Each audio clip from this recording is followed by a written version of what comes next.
All right. It's wonderful seeing so many of you, so many familiar faces, and some hopefully soon to be familiar faces. Welcome everybody to all the guests. As we give another minute or two for people to come in, I'll briefly introduce what's going on tonight. First of all, I think it's become clear time and again over the past, how many months has it been? 10 months, how much we crave and yearn for connection to other people and to the sense of community. And certainly as a Jewish people and also as human beings, just the need to connect to others. And tonight we found a very unique way to do that, to come together in a meaningful way, to advance in our learning and in our growth, to reflect on a really fascinating topic. Before we even introduce the topic, I'd first like to introduce our dear community. OSTT, OF Shalom Talmud Torah, is an Orthodox synagogue in Olney, Maryland. You are all invited, physically and otherwise, to stop by during the week for services or programming, and certainly on Shabbos. Thank God we have the facilities and the place in our neighborhood and our hearts to safely host you and welcome you to our community. Tonight, we will be hearing about the fascinating episode in history of Shabtai Tzvi, who was the false messiah that misled so many. It's really a remarkable incident. Although it's just a brief snapshot of history, and that the man Shabtai Tzvi only lived, and reigned for a couple of years and then disappeared. But in that brief snapshot, you could capture so much, so many flattering insights about the Jewish people, and unfortunately, some scary ones as well.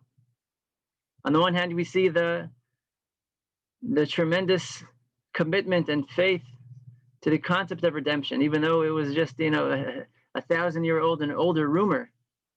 The way people went all the way, when they believed that he was the one, they literally sold their property for pennies to prepare for the oncoming redemption. People stopped fighting. They even stopped talking in shul. It's recorded, right? And on the other hand, we saw some strange and wacky things coming about from that episode. How sometimes even some miracle working and tremendous talent and charisma is not necessarily an indication of truth and authenticity. Perhaps you get some insights into mental health over there. Somebody seemed to have a serious mental health issue. Today would probably be diagnosed with bipolar, Shabtai Tzvi. And nevertheless, the way that another individual is able to manipulate him, there are many details, and you can mine this incident endlessly for insights and to gain new perspectives. Thank God that's not my job tonight. We have the deep pleasure of welcoming a very dynamic and a lovable personality, and an intelligent, genuine person. Rabbi Elchanan Shoff is a rabbi in Los Angeles, the founding rabbi of BKLA, Beis Knesset Los Angeles, right? That's the shul in Los Angeles, Beis Knesset Los Angeles. It has that name. In addition, he also is a professor, teacher of Jewish history and philosophy in Touro College. And I've discovered that he's authored, I think, 3 books, maybe even more. I've discovered a podcast, and the more I learn about him, the more I want to hear more from him. And it's really a profound pleasure to welcome him tonight. And we're looking forward to hearing from Rabbi Shoff. Without further ado, I will hand it over to Rabbi Elchanan Shoff. Thank you very much. Wow. Thank you so much for that magnificent introduction. And it's a tremendous honor to have an opportunity to share some thoughts and words of Torah and Jewish history. Shabtai Tzvi. The year is 1626, and Tisha B'Av falls out on the Shabbat, on the Sabbath. The name Shabtai, or Shabsai, is a name for the planet Saturn. Similar to the way Saturn relates to Saturday, Shabtai relates to the Shabbat. And Paul Johnson, in his monumental history of the Jews, actually notes that, fascinatingly, after the destruction of the temple and the Jews finding themselves in exile, the name Shabtai became an incredibly popular Jewish name. And his theory is because people began to relate as the center of their observance to the Shabbat, to the Sabbath experience. I guess much like probably today, that's the case. Shabtai Tzvi, born on Tisha B'Av, but was named Shabtai in honor of the fact that that year was Shabbat, and it was a day of rejoicing, a day of celebration, at least externally, which is how we celebrate. We push off the morning festivities of Tisha B'Av until the Sunday. He was from a young age, this Shabtai Tzvi, he was born into a place called Izmir, Turkey. Izmir, Turkey. In those days, it was called Smyrna, Smyrna, but it's the same place. And his family was originally from Greece. He was totally a prodigious child. I mean, as a young student, and especially as he became a little bit of an older, young rabbinic student, he was a student of Rabbi Yosef Eskapa, who was the Rosh Yosef, an important rabbinic personality. But he was already understood to be masterful in his studies. He was absolutely brilliant. And as your rabbi indicated earlier, that can sometimes be a double-edged sword. Not everybody who is brilliant uses that in quite the same way. He had mastered Talmud. He mastered Jewish law. He was 18 when he received a very prestigious ordination, much more rigorous than anything most of us are getting today. And no one knows when he first began studying Kabbalah. That's an interesting thing, that generally Kabbalah was studied, the word Kabbalah, which is of course the Jewish esoteric body and corpus of knowledge. Kabbalah means a received information. It's really something that to do entirely on your own ought to be almost seen as inappropriate. I mean, it's something that's received. It's something that a person does with the guidance of someone with more background, more sophisticated. But he didn't have that. He didn't have anybody to teach him. It's not clear why. And just on his own, without any kind of mentor, he went and studied extensively to the point that he became masterful at it. And those who understood the Kabbalah and were knowledgeable in it were quite impressed. So at this point, he's still a young man, and he is just a brilliant young man, 20 years old, and he knows everything somehow. And he's creative, and he's charismatic, and he's great conversation, and he's a handsome fellow. And then he gets married. But it's kind of weird. Like his bride is claiming that he never consummated the marriage, and the rabbis are getting involved. And okay, his new wife's father is complaining to the rabbis, and they divorce. So such things happen, and then it happens a second time. Almost immediately, he marries again, and at this point already, people are noticing his behavior a little more. He's out of the same thing. He doesn't consummate this marriage. That marriage ends in divorce, and now he's 2 divorces in, and he's in the community, and people are noticing that sometimes he's just like excited and happy and joyful, and other times he's deeply depressed. So I have to say already off the bat that it's very, very hard to determine every fact about what happened, because this is a man who, when history was written about him, it was written either by people who adored him essentially as the Messiah and the most wonderful person in the world, or by people who considered him to be one of the most evil personalities ever to walk the face of the earth. And there really weren't too many people that sat and wrote history contemporarily who had any interest in objectivity. None. I mean, the reason that they would sit and write letters and things is because they felt that this was the most important subject in the world. Sometimes it feels like today's media, and so it's so difficult to figure out, does anybody really have, like, what was really happening and how much of this is sensationalized in one direction or the next. The fellow who did the lion's share of the work is Gershon Sholem. Gershom with an M, Gerhard Sholem. He was a very important personality, and he wrote this massive biography of Shabtai Tzvi, which I'm holding here.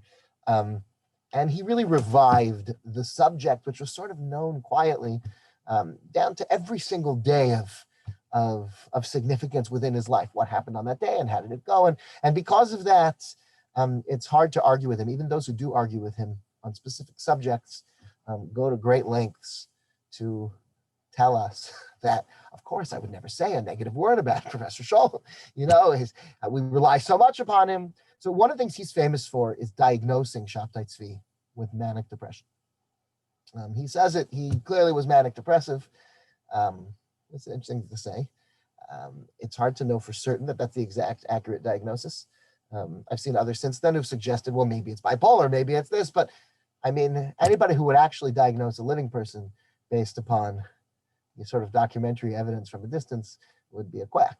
So it's always important for us to keep these sort of things in mind. It's hard to know exactly, but in any event, so much of what I'm sharing with you is from the work of Gershon Scholem, sort of accepting it as the understood history.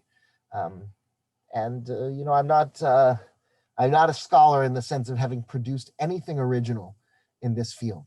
So at some point I will share with you some thoughts and ideas and connect some dots, because that way I can feel like I've shared with you something that will reflect who I am and my personality and my reading. But for the moment, I just want to continue to share with you the story. His behavior is erratic. He's up and down. He's depressed, anxious, paranoid. To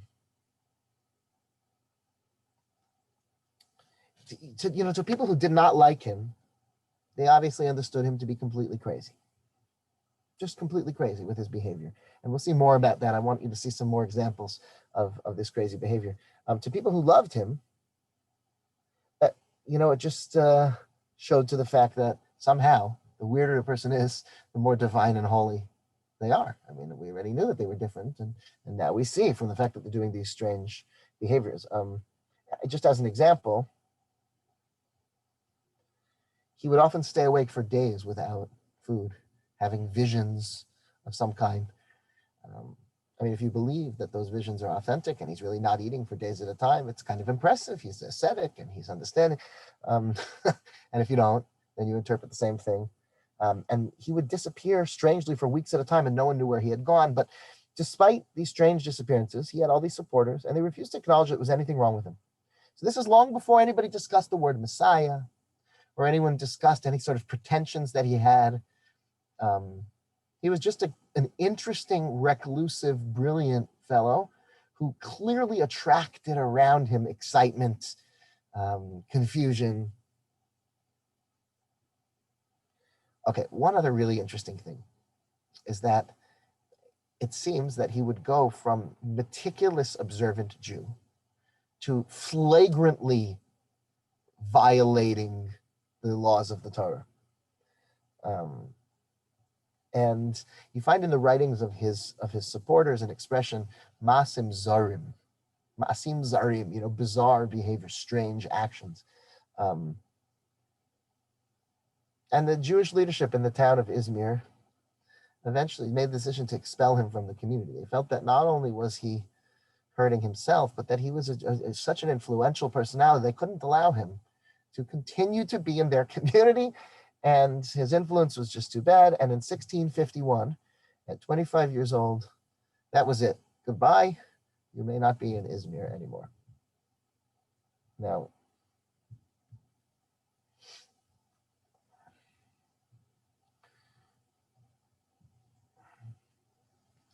I just want to, explain again. So now he's thrown out. Now, this is a man who's beyond exceptional in so many ways. He's exceptionally charming. He's exceptionally charismatic.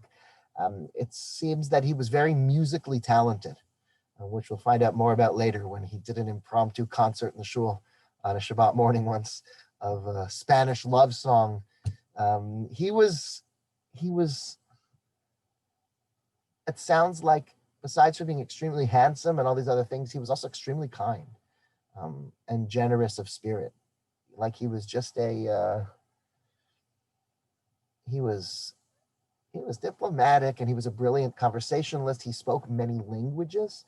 His father was an international trader of some kind, and it could be that that's some of where he picked it up from, but his family also was somewhat wealthy.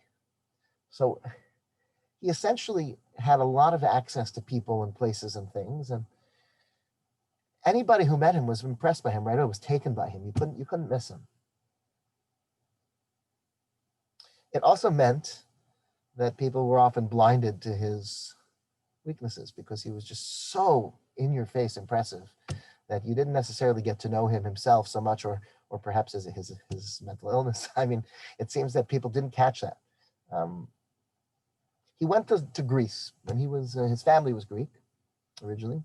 And when he was thrown out of Izmir, so he went to Salonika, is what we call it, Thessaloniki in Greece.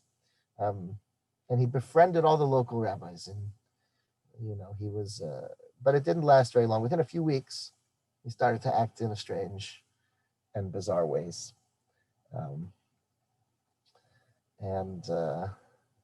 One day he invites all the rabbis in Salonika to his house. And they come to the yard, an outdoor area or something. And he set up like a chuppah in his home. There's going to be a wedding. Listen, he's single, who knows what's going on. And then they're looking around for the bride and they find a Torah scroll.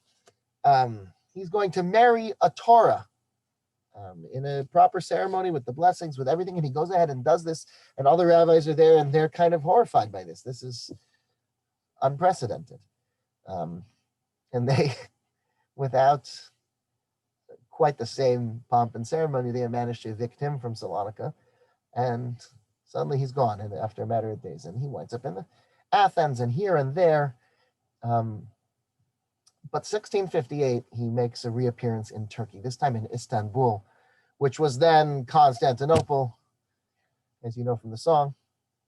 And he remained there several months. I mean, his strange behavior now is starting to escalate. So in the beginning, it was like slowly but surely it built up. At this point, he has an identity already. Okay, so as an example, he once buys a massive fish from the fishmonger, a dead fish, dresses it up in baby clothes, and puts it into some kind of a crib or a carriage or something, and announces to people that this, on the street, that fish represent liberation, redemption or something. And this particular fish was the Jewish people that was in need of redemption.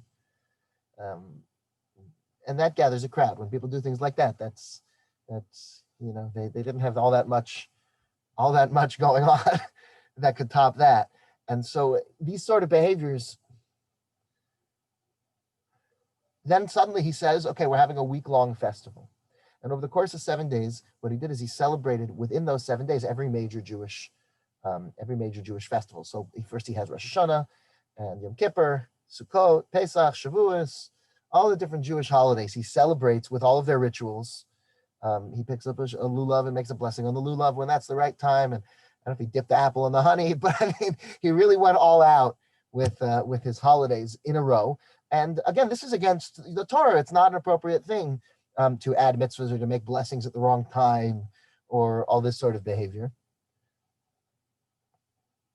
But he explained why he was doing it. It's because he was atoning for all the sins committed by Jews throughout history, especially ones that had been done during the festivals, or let's say there's people who didn't observe one of the festivals. So that seemed to make some sense to some people. Even though when you look back on it, you think, wow, this guy was just bonkers. But then he introduced this new blessing, Matir Isurim. Okay, so every morning there's a blessing where we thank God for allowing us to stand up straight, and for removing us from right? And we thank God for all these different things. And one of them is Matir Asurim, God who releases the bound. He releases the bound. He allows our muscles to move and so forth, releases the bound. So the word Asurim, which is bound, is just a vowel away from being Isurim, which means prohibited behaviors. In which case, the word could translate as Matir Isurim, blessed is God who permits that which is prohibited. So he ate some pig and he said this blessing of he who permits the prohibited. And he says there's like a new era we're inaugurating now with new laws and commandments, and we're finally going to perfect the creation by eating the pig. Now, listen, there always has been a tradition of some kind that There's a midrash that says one day the chazir, which is the word for pig, relates to the word chazara, which is to return something, because one day it will be returned to being kosher, being returned to the Jewish people. And there's a discussion about what does that mean exactly. I mean, is it going to be a new animal that chews its cud and has split hooves? These days, I've heard people talking about how literally they can now create actual in laboratory created meat. They can actually create something that is essentially indistinguishable from pork. So some people have wanted to come up with theories about that. I don't know if that's so convincing, but that's an interesting idea, right? That you can actually, we're not too far away in terms of technology from probably eating, bacon and cheese that is neither bacon nor cheese, and it's exactly the same thing, almost on a molecular level. So that's a fascinating thing. In any event, he would use these things, and perhaps he believed it himself. And now he's getting closer and closer to discussion of a messianic era, even though he's never suggested that he is the Mashiach, nor does it seem he believed that about himself, that he was the Messiah or some sort of exceptional figure in that way. But there was an uproar with all this stuff. What are you making new holidays? And you're telling people they can eat pig? And that is not what we do. And the local rabbis arranged for him to be publicly flogged. This is how they solved communal issues in those days sometimes. And he was excommunicated, and they said no one's allowed to speak to him or feed him or house him. And it worked. He was shunned by every Jew in the city. And he left and went back to Izmir, where he'd been thrown out of, and kind of disappeared from sight for 3 years. That's 1662. He comes out.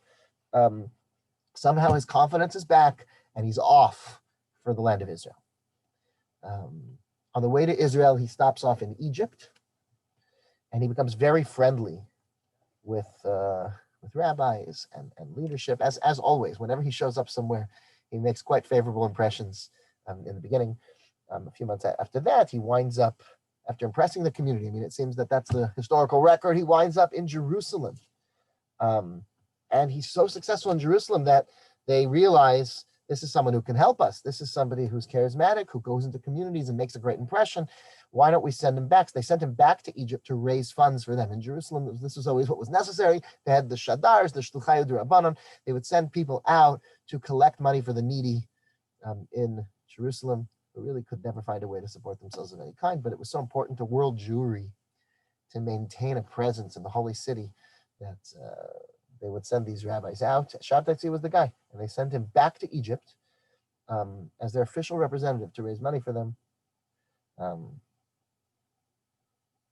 And then he gets married for the third time to his most infamous and famous wife, Sarah. Okay, now this is a girl who was orphaned in the Khmelnytsky massacres of 1648, 1649.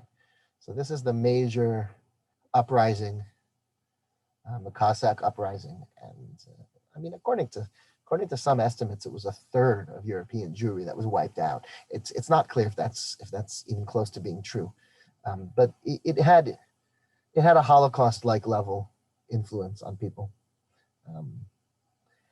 After the Khmelnytsky massacres, essentially, most historians believe people were convinced that the only possibility was now it's time for redemption. What could be worse than this? We're talking, and I'm not going to go into so many of the details. I'm going to share with you something now. If you're very queasy, you may want to just not listen to the next 30 seconds. But there's a real historical record of things like taking babies in front of their parents, killing the baby, roasting the baby, and forcing the parents to eat the baby. Other things like that. I read once a historical record also of a woman who they sliced off her hands, these Cossacks, and then they took a cat and placed it inside of her womb to then claw its way out, and she had no way to, alive from the unspeakable tortures. And this is just a little bit. These are things that I felt like I could say in a share for a second. It's important for us to understand this, and it's so unpleasant to think about and to hear. I don't know if you'll hear it anywhere else. But it's important for us to know that this is the kind of thing that was going on. People were just broken. And then soon, as we're going to discover, a Messiah might be here. This might be the end. Like, people were kind of hoping for that. Well, this girl fit amazingly into that narrative. She was an orphan. She only even discovered, she was raised by Gentiles as a Christian in the Ukraine and in Poland, and she only even discovered she was Jewish upon reaching adulthood. She was magnificently beautiful, the way she's described. She's seductive. She's a woman of ill repute in some ways. She's definitely has a reputation for somewhat inappropriate behavior, and otherwise, but she wants to be part of the Jewish people. She can trace herself back, and there's something, we always believe in giving people a second chance and in redemption and so forth. And she used to tell people, and they used to make fun of her, that she was certain that she was going to marry the Messiah one day. So somehow in Egypt, she and Shabtai Tzvi meet up, and we even know that it was the home of a fellow named Raphael Yosef, who was a big lay leader in Egypt, who hosted the wedding in his home, and they got married. Okay. At this stage in his life, things take an interesting turn, because Shabtai Tzvi meets up with a fellow who we call Nasan HaAzosi, or Nathan of Gaza. Nathan of Gaza becomes his Elijah the prophet, so to speak, the one who charges him with his mission as the Messiah and announces his coming to the world. That becomes Nathan of Gaza. Now, Nathan of Gaza is really an interesting gentleman as well, because he's extremely scholarly. He's extremely eloquent. And he really makes this happen. If not for him, Shabtai Tzvi is a fascinating marginal character who none of us will ever have heard of. But Nathan of Gaza makes him the Mashiach, makes him convinced that he is the Messiah. According to Sabbateans who followed them, they actually believed that Nathan of Gaza was an embodiment or an incarnation of some kind of Elijah the prophet. And they saw Shabtai Tzvi as the actual Messiah. And it was that kind of relationship. So they call him Nasan Hanavi, Nathan the prophet. That's what they call him. So he was born in 1643 in Jerusalem. And even as a young boy, this Nathan of Gaza, who was just a brilliant and hardworking, and he was a very, very gifted writer, which is important. He married into a wealthy family from Gaza, and he was really promised full support and so forth, and he began studying the Kabbalah extensively. That change from studying Talmud to Kabbalah, there are those who suggested that that's really when he completely changed as a person. So he withdrew from society, started to fast, he started going to the mikvah all the time, ritual bathing of a copious amounts of this kind of thing. And other forms of, I don't know, rolling around in the snow, what they call self-mortification. He started to tell his family and his friends that he was having mystical visions and that there were angels appearing to him to tell him about the past and the present and the future. So guys, listen, I'm not denying the existence of, spiritual experiences. If anyone you love ever tells you that angels are appearing to them and telling them things, be alarmed. If you learn one thing from this, be skeptical. Try to figure out what's really going on. Okay, so he was very talented. He's very engaging, but he also had a number of qualities. First of all, he was more grounded than Shabtai. See, he was also much more relentless. You couldn't just kick him out of a city or something. He was much more relentless. He would campaign with people. He was an amazing writer. And the final thing is he was a consistent person. He unlike Shabtai Tzvi, who would be up and down with probably a mental condition, and with his observance. Shabtai Tzvi is one day religious and one day not. He was totally religious. This is a man who had all the credentials of being somebody religious, and now he's having visions. But he never broke the Sabbath. He never ate any food that wasn't kosher. So in the eyes of his contemporaries, he carried with him a certain, respect that perhaps a Shabtai Tzvi did not, because he was seen as somebody who wasn't necessarily loyal to the same set of behaviors and ideals which were the norm. I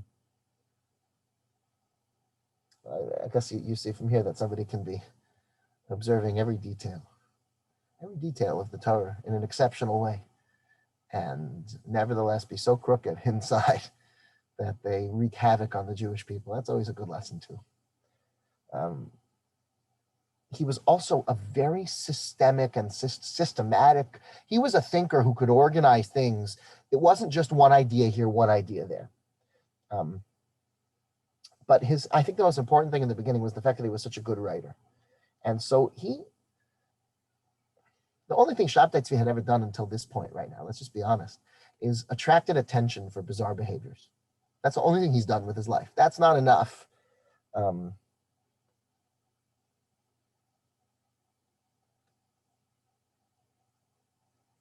So Shabtai Tzvi hears about this guy in Gaza who's having these visions and these different things, and he goes to visit him from Egypt to Gaza, and as soon as he arrives, Nathan of Gaza falls to the ground in a trance and falls asleep or something.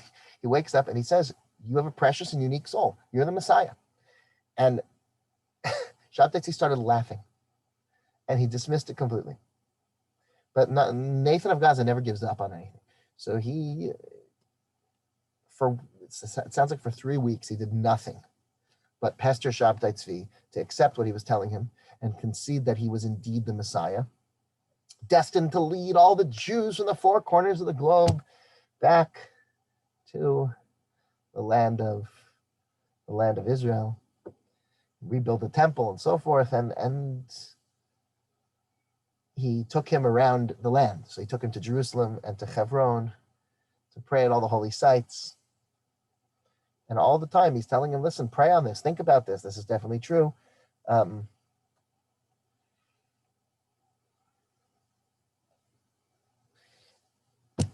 Tzvi still hadn't accepted this. And it was the first night of Shavuot that year, and Nathan of Gaza falls into a trance in front of all the local community members, all the important people, and he wakes up out of this trance, or perhaps during the trance, and he lets everybody know that he was in no doubt that Shabtai Tzvi was the Mashiach. So now, without Shabtai's permission, he's starting to make sure that everybody knows what he's thinking. Okay. Within a week, it seems, he agreed. And we have the record seems to say it was May 31st, 1665, which is the 17th of Sivan, so about a week and a half after Shavuot that year, that Shabtai Tzvi announces himself as Mashiach.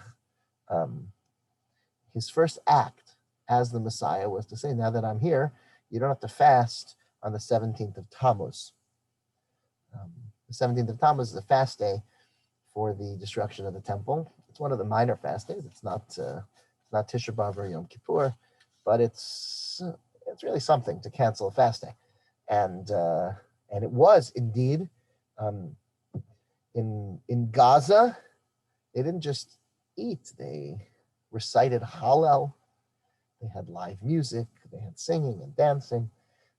Hebron, the city of Hebron, was the next to join in.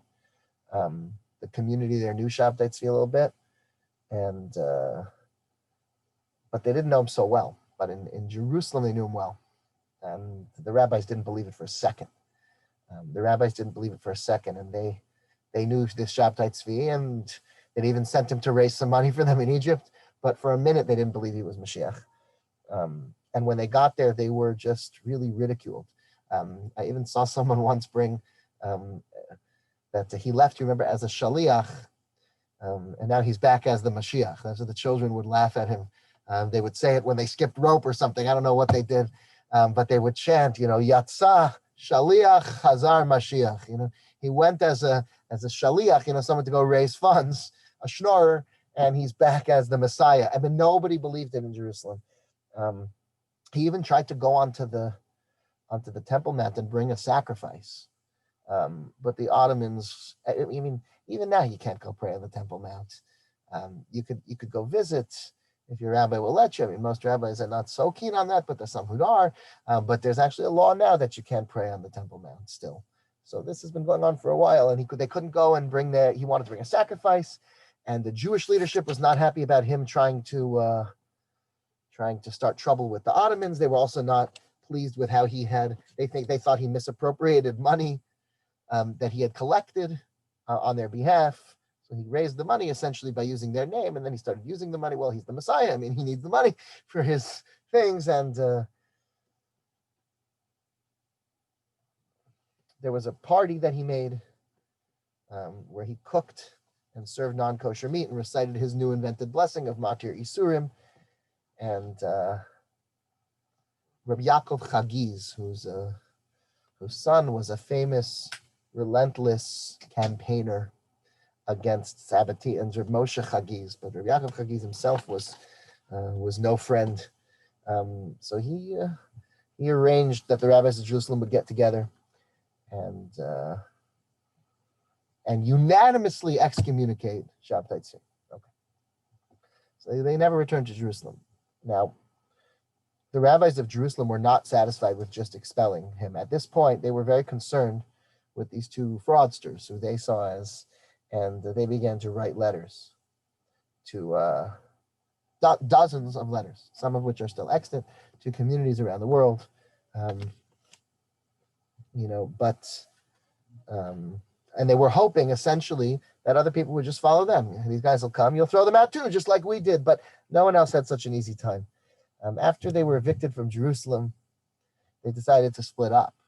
They weren't splitting up ideologically, they were just splitting up in terms of their energies.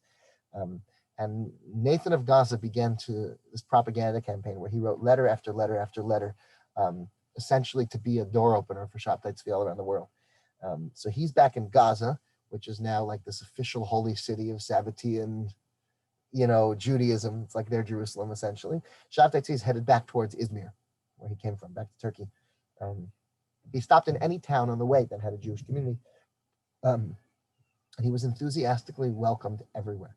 People were ready for Mashiach. And you do hear stories. It's hard to note in what numbers and to what extent, but people would sell their homes. People were ready to go. They were ready for the redemption. And when they heard that he was here, so he's zigzagging from community to community. The letters that are coming are calling for mass repentance, and they had flowery and beautiful language and predictions of wonderful things. And Nathan wrote letters that we have where he talks about fires surrounding Jerusalem and Hebron, and it wouldn't allow any of the dangerous Gentiles who have enslaved us through. Only the chosen people could walk through. And, for people who had been so mistreated and so hurt, and so these visions were like very, very exciting to them. Now, there's a very interesting story that happened. Now, he gets back to Izmir in September of 1665. And in the beginning, he secludes himself and he doesn't come out. But now that he's there, he has all these supporters and all these detractors, and they're fighting with each other in public about who he is. They're writing letters to the different rabbis. There were some who enthusiastically believed every single thing he said. And then there was a group that really did not. One of the people who did not believe anything he said was Reb Chaim Bienvenisti. He's the author of the Knesset HaGedolah. If you learn Maseches Sanhedrin, he has a book called Chamra V'Chaye, a very important rabbinic personality in Turkey. And he's a rabbi of a synagogue, the Portuguese shul, and he's not a fan. So now it's Saturday, December 12th, and it's Shabbat morning, and Shabtai Tzvi leads a mob. It seems to be 500 people following him to the shul. Now, what happened when he got there is extremely interesting. There was a fellow who he didn't get along with in the shul, an important person, Chaim Pena. This fellow escaped, maybe out a window or through a roof. I mean, it was scary. And Gershon Sholem has all different things describing on the Sabbath day in this synagogue. He took a long time reciting. So listen to this. After the Shabtai Tzvi, okay, so he proceeds to the Portuguese synagogue, accompanied by everyone who was in distress and trouble. all vain and light persons. So he gathers together a mob, and they lock the doors of the synagogue. Sabbath morning, they're scared of him. So he gets an axe and begins to smash the doors on the Sabbath. So when they realized what was happening, that he was going to get in anyway, they opened up the doors. And then he interrupts the prayer service and begins to give a blasphemous sermon. I mean, according to some people, he started saying, I don't know why we have such a hard time with Jesus anyway. I mean, maybe he really was a legitimate prophet. Now, that's not something that Jews were always so excited to talk about. And he starts to insult Reb Chaim Bienvenisti. One of the things he says here to the rabbi, so first, he says that he's going to eat, he's going to feed the rabbi, the flesh of camels. He then sings his favorite song, the Spanish romantic song, Melisilda, which is an ancient Castilian love song, which was very popular among Spanish exiles in Turkey. It was a story of a lover who lay with the emperor's beautiful daughter, and he considered it like a husband of the Torah. Like he sort of saw mystical significance in this, and it's very bizarre. In the middle of she's singing the lyrics, like her lips like corals red and bright, her flesh as milk so fair and white. This was not something you normally heard in shul. He insisted that he be the one to read the Torah instead of the person who was supposed to read the Torah, but then he read it out of a printed book instead of in the traditional way from a Torah scroll. He started trumpeting in the four directions. He sort of cupped his hands and did like an air trumpet in the four winds. The purpose was like blowing the shofar on Rosh Hashanah to weaken the power, he said, of the spiritual husks of the klipot. But he eventually, Reb Chaim Bienvenisti, who was someone he didn't like, he was the rabbi who didn't agree with him, was present in the shul during this thing. And he says, is there anything you can do to prove that you're the Mashiach? You're just coming in and doing all these weird things. So then he started to curse him. He said, you're going to eat the flesh of camels and all these different things. Okay, now, fascinatingly, in one of the most bizarre turns that you can imagine, Reb Chaim Bienvenisti, within a couple of weeks, became an ardent supporter of Shabtai Tzvi. And it's hard to figure out exactly what happened, but he quickly backed down. So a wave of enthusiasm, says Sholem, swept over Smyrna, swept over Izmir. Reb Chaim Bienvenisti too was carried away. It's very hard to understand. What about the remarks about him feeding the flesh of camels to the rabbi? Right, like this is like a crazy thing to say. So he says, camel also comes from the word gamal, which is gomel, dealing kindly with someone. And he really was actually saying a very deep and Kabbalistic idea to him about how he was going to feed him with the kindness of the soul. Some sort of he could do that. He could, he could spit right in your face and tell you it was raining, and you'd believe it. So, okay. Now, at this point,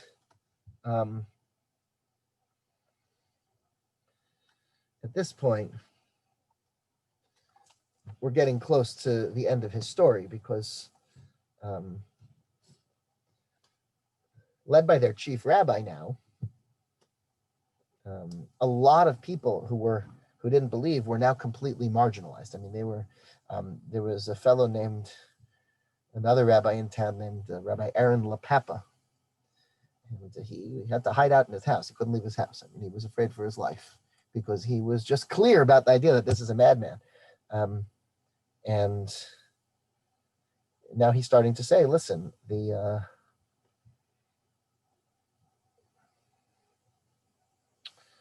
from Gaza, Nathan in Gaza continues his campaign.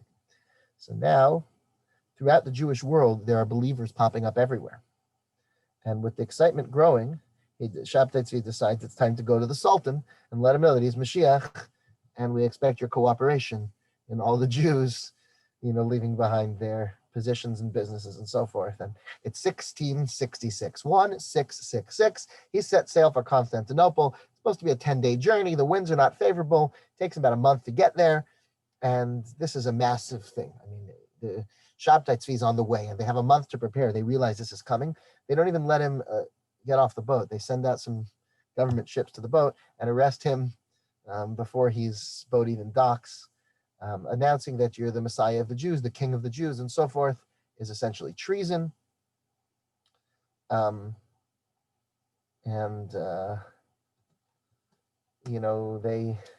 They arrested him. This is basically the end, almost. They weren't really sure what to do. He wasn't a military threat, and no one was so concerned. Once they had him arrested, that was basically it. And they really didn't want to disrupt the Jewish community too much either, because those are important subjects of theirs. Apparently, it seems Jews were in control of many, if not most, of the Turkish trade routes at the time. And so there just seems to have been important reasons for the Sultan's court to deal, gingerly with Shabtai Tzvi. So at first, he's given a suite at the local prison. I don't know what that means when they say he was given like a comfortable suite of rooms, but I mean, it sounds comfortable. It sounds like he had friends and supporters and people were allowed to visit him. It even seems that maybe they were providing women for him. I mean, his behavior was sort of, he's still sort of maintaining his position. And people are coming, tons of pilgrims are coming to see him. So people saw the fact that like he was in a Turkish prison, but he was totally free and kind of ran the place as a sense of, you see, he really is the Messiah. Like, and people are coming to see the Messiah, and the tourist trade is going up, and local food prices rose because everyone is now coming to see him. And during the 3 weeks, he canceled the fast of Tisha B'Av and of the 17th of Tammuz. Now, seeing that this is not going away and it's only getting more exciting, they call him before the Sultan and they say, you got to convert to Islam. So he does. He just does right there. He immediately says, no problem. He did not hesitate for a second, converted to Islam. He tore off his Jewish cap and he spat on it and put on his turban. His new name was Aziz Mehmed Effendi. That's his new name. And they were just delighted with this. So now this is a little confusing for the Jews. But those who were, followers of his would just understand that this was a necessary thing for the Messiah to do before. In any event, he lived another 10 years. He lived as a pious Muslim. He criticized Judaism. There's even a letter that we have translated. A scholar named Pavel Maicheko translated it into English. There's a letter from Shabtai Tzvi that's published in Pavel's book Sabbatean Heresy, and he has he says, just as he says, a letter on conversion, where he says the Torah of Moshe is just worthless. He says, when Maimonides said God will never amend or change his religion, he was completely wrong, for he didn't know the God of truth, the God of Shabtai Tzvi. I mean, we're talking, he just made a total reversal. But it wasn't great for the Jewish people. This was a very, very, very sad chapter. It dashed a lot of people's hopes. It had a financial impact. It split communities, and shockingly, it didn't end. It wasn't like then everyone realized he was fake. This caused trouble for hundreds of years. I'll tell you a drop more about. Let's see. Let's go from the following perspective. One thing I would say is that it's very hard, even looking back on it, to define Sabbateanism, meaning, or Sabbatianism. What exactly is a kosher idea and not a kosher idea? Is a very, very difficult. At what point is it no longer Jewish and it's another religion? And certainly what wound up happening within Shabtai Tzvi's lifetime of eating non-kosher food or engaging in, inappropriate sexual behavior, other such things, took on a life of its own among his followers. So that became a a defining characteristic. And therefore that would be somewhat simple. If a person doesn't observe the Jewish laws for religious reasons, they believe instead that Judaism means something else or something different, we can then call them another sect. And it can be easy to define, well, this is an Orthodox rabbi, and that's a different kind of group. That's somewhat simple. But here we have a problem. You had people throughout history who would be accused of being, Sabbatean or something like this. And the question is, what was the approach to this? How do we figure this out? Professor Elisheva Karlbach in Columbia University, she has a book called The Pursuit of Heresy. And she points out, and she has an outstanding footnote on this subject, trying to figure out, people would claim, for example, Ramchal, Rabbi Moshe Chaim Luzzatto, they say that he had many Sabbatean ideas in some of his writings. And the question is, so like, how do you say, is he Sabbatean? Is he not? He wrote a book called Kinat Hashem Tzivakot. He wrote a volume dedicated to attacking it's in the Ginzei Ramchal. You can find it in a typical Shul or Beit Midrash that has the writings of Ramchal.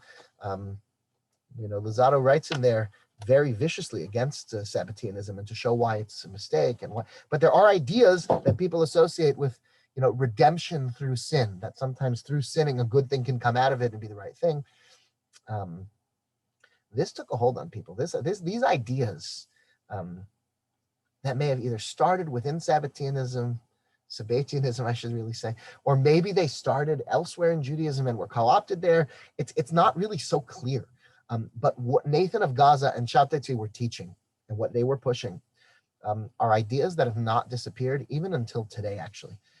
There was a group within, sort of a secret group called the Donmeh.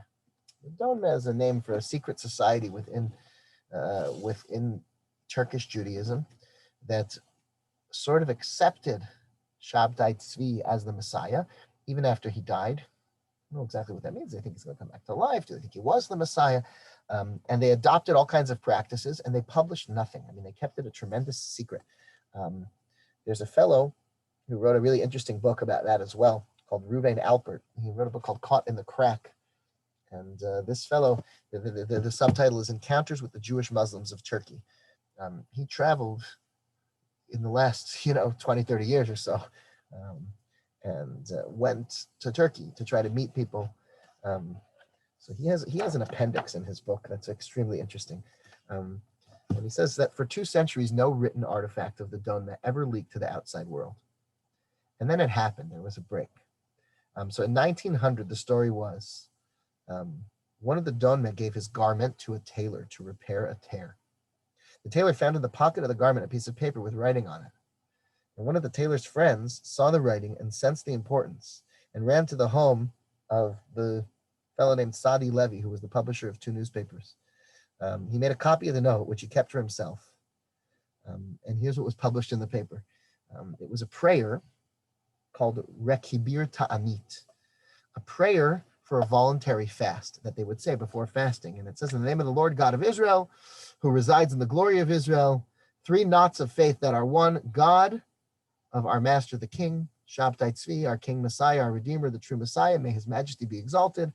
Accept with compassion desire the fast of our master Shabtai Tzvi, that my fast be reckoned as the fragrance of incense in the merit of those who believe in the 3 knots of faith that are one. I mean, there's a trinity going on here.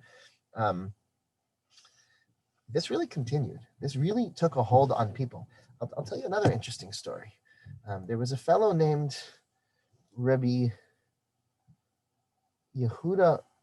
Let me read this for you. 1 second here.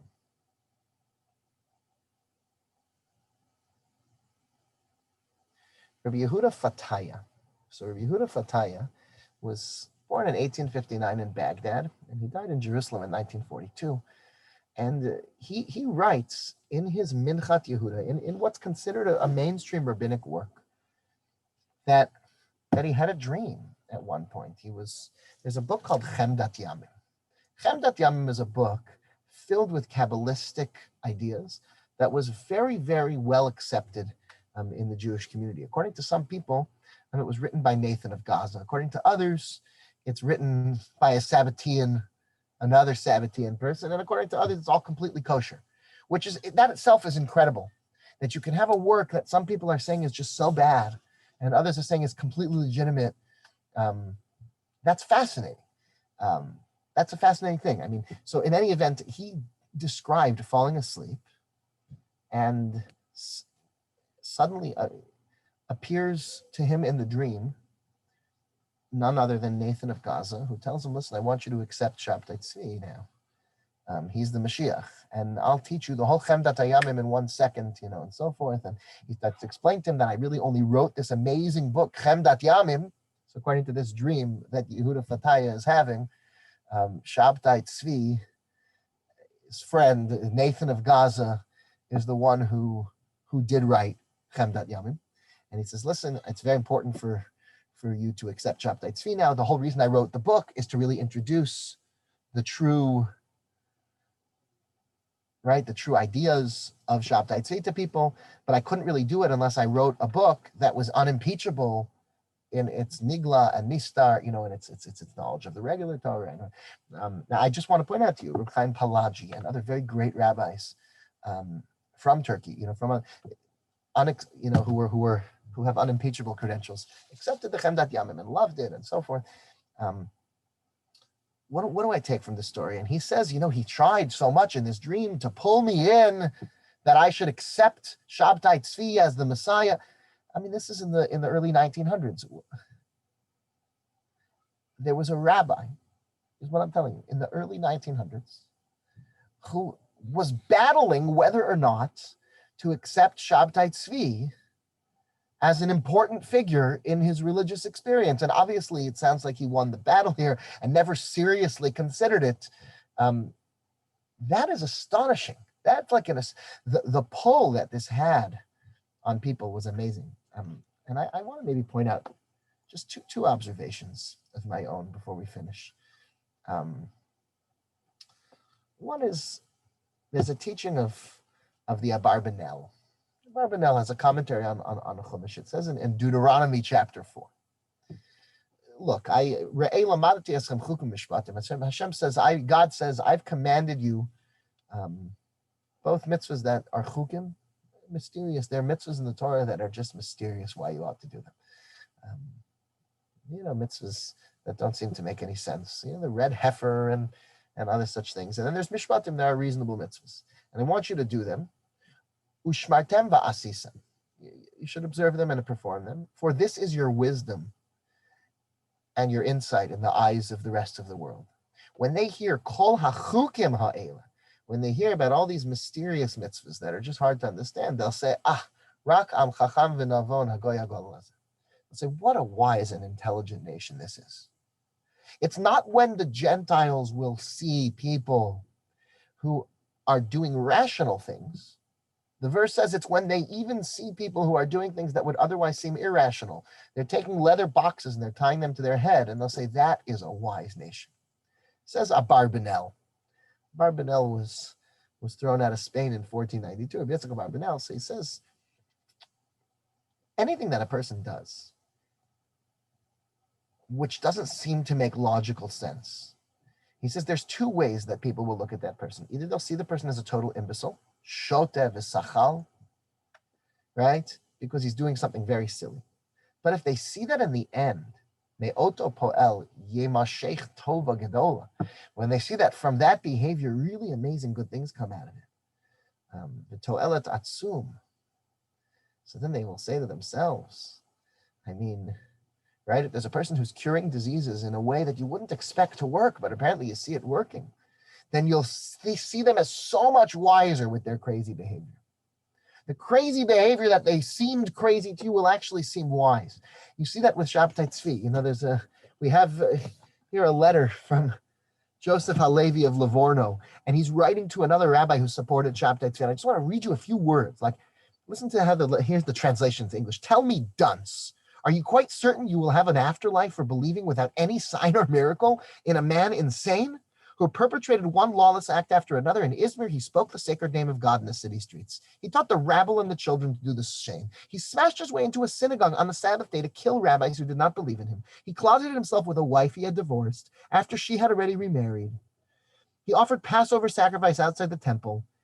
He made a great Sabbath out of a Monday. Not to mention the Sabbaths and holy days he invented out of whole cloth. He cavorted with attractive women, married women. He slandered rabbis to the judge. If you just look at what he did, it was so crazy. But you know what the answer is? When a person believes. I mean, when a person throws themselves into something and believes, it can be, there's nothing you can say. There's nothing you can say. The crazier it is, the more it shows. I guess the final thing, and with this will end. The final thing is this. Reb Chaim Palaji. So he was Izmir, Turkey, about 1780 to 1860. So he was a couple hundred years later. I mean, I guess not quite a couple, 150 years later. So he writes, Kvar Kabbalah me Rabotenu va'Abotenu HaKadoshim. He says, we have a Kabbalah, we have a tradition here in Turkey. He was in Izmir himself. Shelo ledaber mitov adra al inyan shatz. Not to speak neither good nor bad about Shabtai Tzvi. They just stopped talking about it in the city. They don't curse him, they don't bless him. Gam kov lo tekavenu, gam baruch lo tevachenu. So as opposed to in other rabbinic writings, where they would write about him, and Shabtai Tzvi Sharei, Shem Risham Yerkav, may the name of the wicked rot. Fascinatingly, he says that they didn't want to even curse him. Now, the Munkacher Rebbe, this is Reb Chaim Elazar Spira, the Munkacher Rebbe, who was a fascinating personality. I mean, he knew about everything and he read everything. And so he read this from Reb Chaim Palaji. And I mean, he says God needs to forgive him for saying such a terrible thing. I mean, Shabtai Tzvi was a terrible man. And all the great rabbis wrote against him. And how could you say that we're not supposed to curse him? And he couldn't make heads or tails of it. And he even says, maybe it's because the people there were not very wise, not very learned, not very intelligent.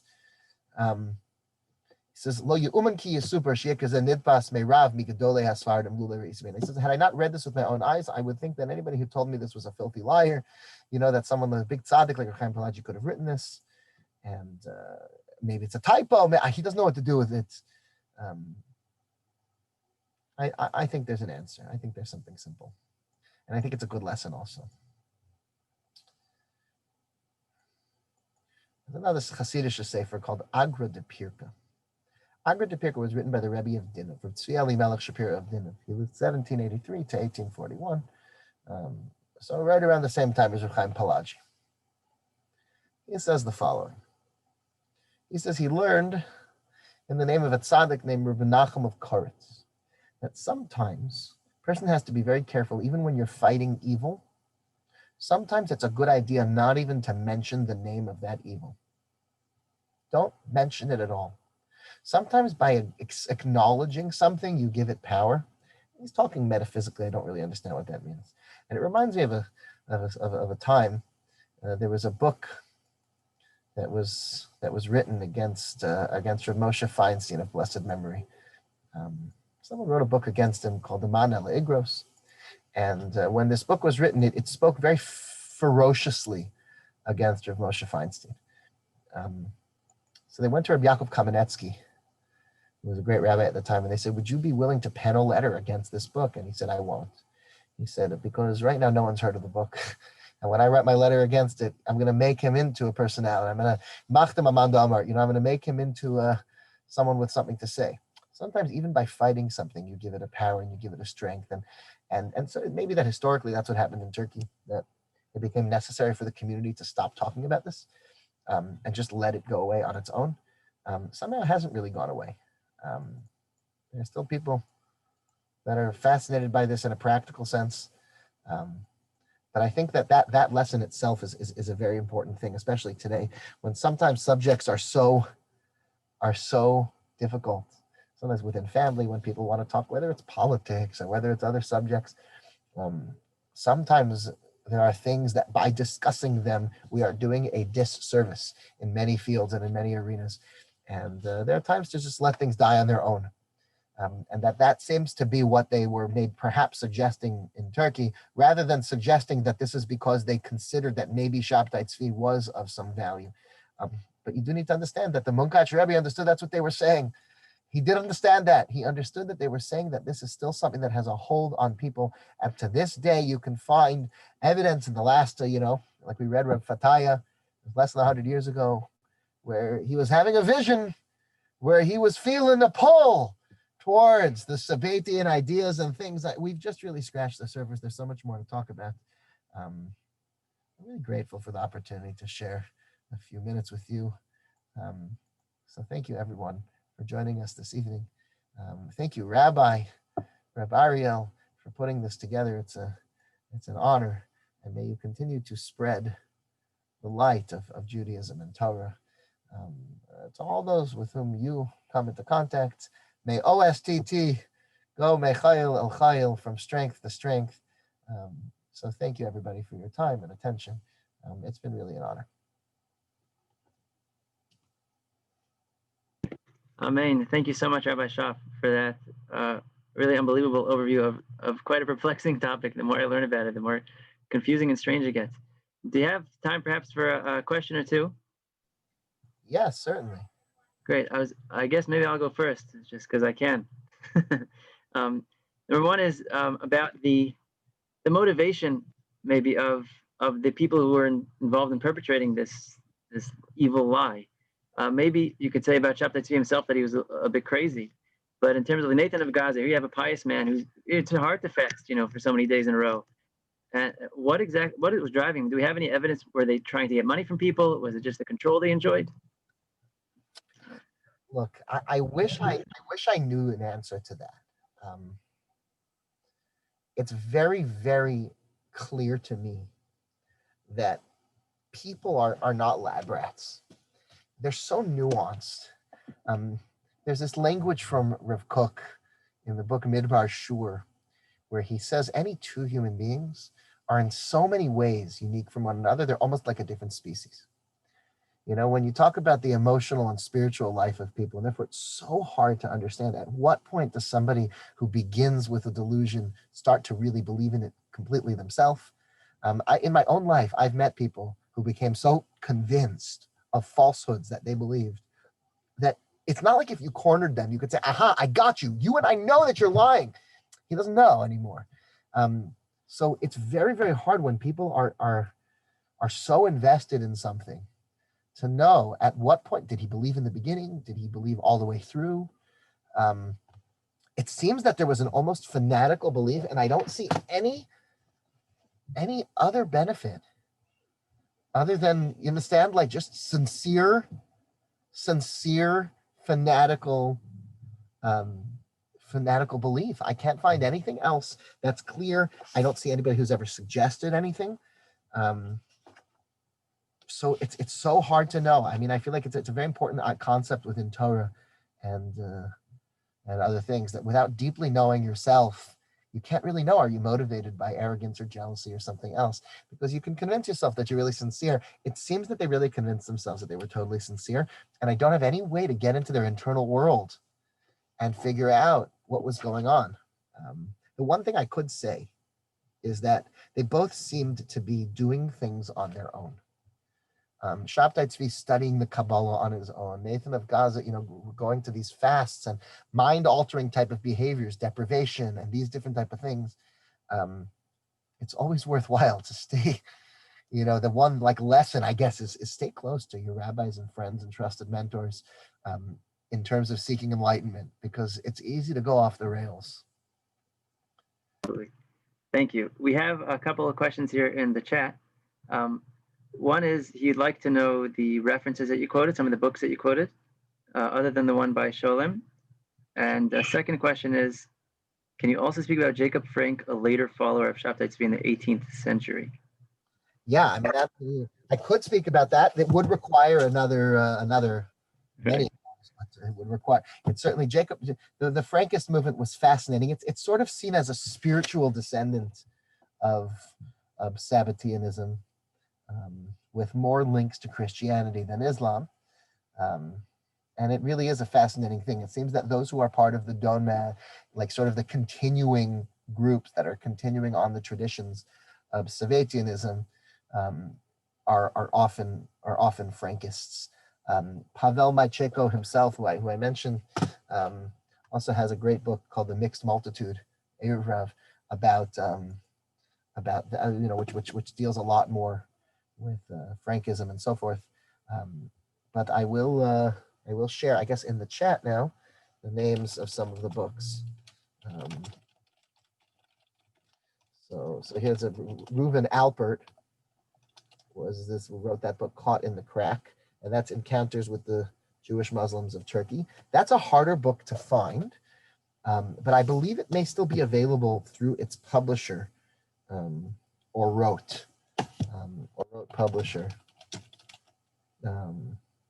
It may be available there, because otherwise it's one of those books that you look online and it's it's $1,000 or something. Another one that we shared with you was The Pursuit of Heresy. That's Rabbi Moses Chagiz and the Sabbatian Controversies. That's Elisheva Karlbach. That's an outstanding book. As an example, the Luzzatto controversy, the whole controversy around Ramchal, this is the one place I'm aware of that really delves into it in great depth in English, without hiding anything. That is called The Pursuit of Heresy. And this is it's an academic book. It's from Columbia University Press. What else? Another one was, this is writings. Pavel did a very good job of collecting writings in English. Pavel Maicheko, called Sabbatian Heresy. And you have letters from Rabbi Yaakov, and like all throughout the story, but there's actually letters written by Nathan of Gaza and written by Shabtai Tzvi, translated into the English, contemporary things. So there's a lot of stuff that wasn't available until very recently. His name is Pavel.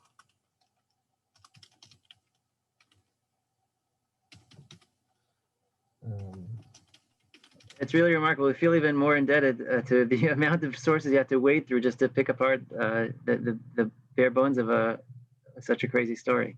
I will tell you also that there are people who do this for us already, and I did look over. I was grateful to. There is a wonderful book it's not an academic book. It's really written to be an enjoyable read, by Rabbi Penny Dunner. And that's something I can show you. It's called Mavericks, Mystics, and False Messiahs. That's actually a fascinating book. The only thing is he really doesn't do any, in this book, he doesn't do any of his own, it's not his own scholarship. So there's nothing that he's adding to the story, except he's presenting it nicely, which is great, sort of like what I did tonight. I mean, it's really not, I'm not doing anything original. There are so many more things that people are interested in the subject. It's something that you just can't get away from in Judaism. People are still writing about it. People are still talking about it. People are still just totally gripped by this amazing and interesting story. And it's thought. Like, there were rabbis and people until very recently who struggled with the ideas themselves that were presented by Nathan of Gaza and Shabtai Tzvi, and I don't think it's going anywhere anytime soon either. Unbelievable. There's another question here in the chat, but I first wanted to open up. Anybody who wanted to ask a question, you could just unmute yourself and go ahead. Otherwise, I'll head to this one here. So this person in the chat asked, do you think that he was so successful because of the mystical aspect? I guess he means, right? If it wasn't for the Kabbalah, would working under the guise of Kabbalah, I guess, would he be able to explain away so many of the strange things he was doing, and would he have gotten as many followers if it wasn't for that element? Yeah, it's probably good. But that's it's more of a statement than a question, and I agree with it.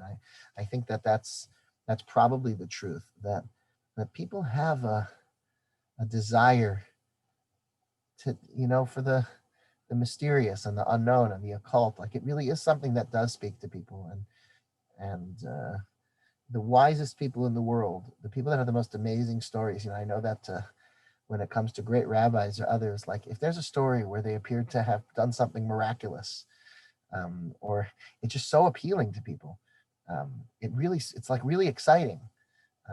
That's greatness. I don't know if it's something that I so intensely relate to on a personal level. I'm not sure, but I think I really do see it in people. And I guess in that sense, I can relate to it. And so, yeah, like, people were they needed something bigger than just the norm. They needed a rabbi who was much different than the other rabbis. They needed a leader, a Mashiach, who, the Messiah to them was going to be a person who was just so different than anything that had ever come to the world. Miraculous, amazing. He's going to change everything. And I don't begrudge anybody those feelings. I get it. It was a tough time in Jewish history. And I think that even now, even to this day, I think that it's understood that by most historians, they just understand that the Hasidic movement was sort of a response to the move away from mysticism after the Shabtai Tzvi movement. That's not necessarily good for people. There may be some people who are totally satisfied with a completely rationalistic approach. All the more power to them. It's wonderful. But for many, many people, that's not a Judaism that reaches them and speaks to them properly.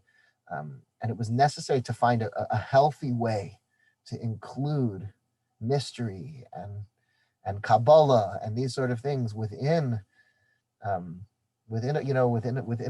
healthy observance that wasn't just off the rails. But sometimes when people like Maimonides famously writes, sometimes you have a stick that you got to bend one way, but it's bent the other way. You got to pull it even further in the other direction in order to achieve equilibrium in the middle. And that a lot of times Jewish history seems to seem a little bit like that until we can come to the right balance. Well, Rabbi Shoff, thank you so much for your precious time and your insights. And I would ask you more questions, but I'm afraid you won't agree to come back if I do so. So for now, we wish you just thank you so much for everything you've done. And thank you everybody else for joining us and for spending time learning. What an honor. Thank you again, Rabbi.